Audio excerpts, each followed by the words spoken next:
betul. Nak betul lemas. Memang betul. Hai semua, Assalamualaikum. Pada hari ini saya nak kongsikan lagi resep kuih tradisional iaitu kuih lapis. Pertama sekali di sini saya menggunakan 2 cawan tepung ubi. Kemudian diikuti dengan 1 cawan tepung beras.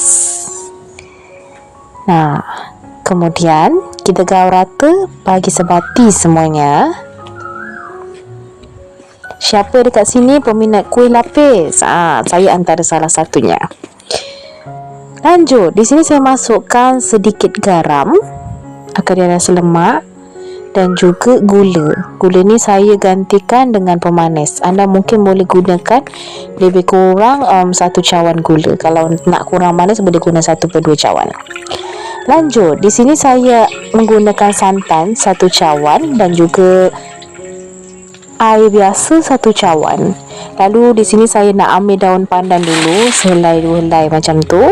Kemudian saya masukkan ke dalam larutan santan tadi. Lalu kita masak sehingga ia mendidih. Nah, setelah ia mendidih, bolehlah matikan api lalu sejukkan betul-betul dulu. Sambil nak tunggu dia sejuk tu, saya nak masukkan 1 cawan lagi santan di adunan tepung. Lalu diikuti dengan 1 cawan air. Nah, jika misalnya anda rasa santan yang anda dah masak tadi dah sejuk, bolehlah kita campurkan sekali terus. Kemudian tinggal gaul rata saja bagi sebati dan jangan lupa tapis supaya tiada yang bergetul. Ni saya nak bagikan adunan tepung kita ni menjadi beberapa bahagian sebab saya nak gunakan warna yang berbeza. Untuk warna ni sesuaikanlah dengan selera masing-masing nak guna warna apa. Hari ni saya guna 3 ke 4 warna saja. Warna hijau, kuning, biru dan juga putih. Nah, ni kita tinggal gaul rata lah bagi sebati warna tersebut.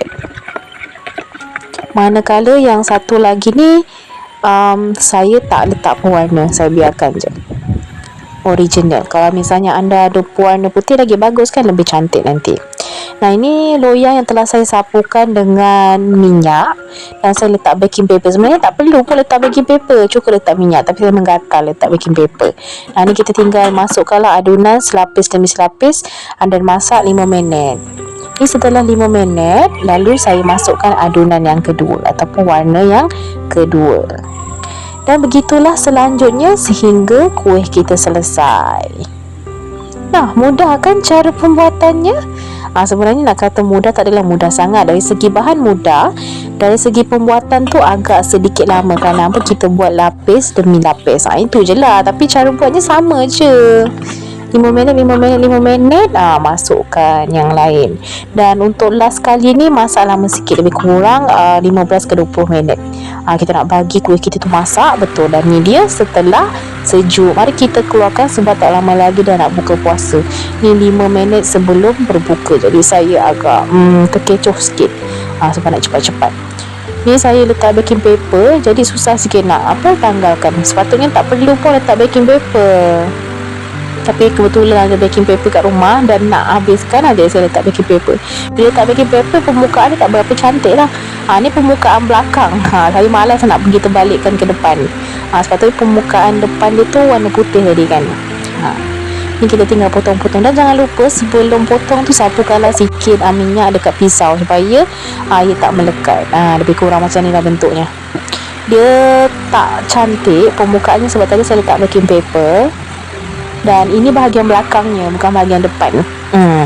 Sebenarnya bahagian depan dia cantik-cantik aja. Nah, ni kita tinggal potong-potong dan siap untuk dinikmati. Nah, bagaimana menurut anda dengan resepi pada hari ini? Cukup mudah kan? Jadi lepas ni dah tak perlu lagi lah beli dekat luar. Cukup buat sendiri je kat rumah. Nah, ni pun nak kopek pun mudah. Tu rasanya sedap, manis, lemak dan harum. Saya harap anda dapat mencobanya sendiri di rumah dan menilainya sendiri sama ada ia kena ataupun tidak dengan teka anda. Selamat berjumpa. Nanti saya letakkan link kuih lapis yang lain.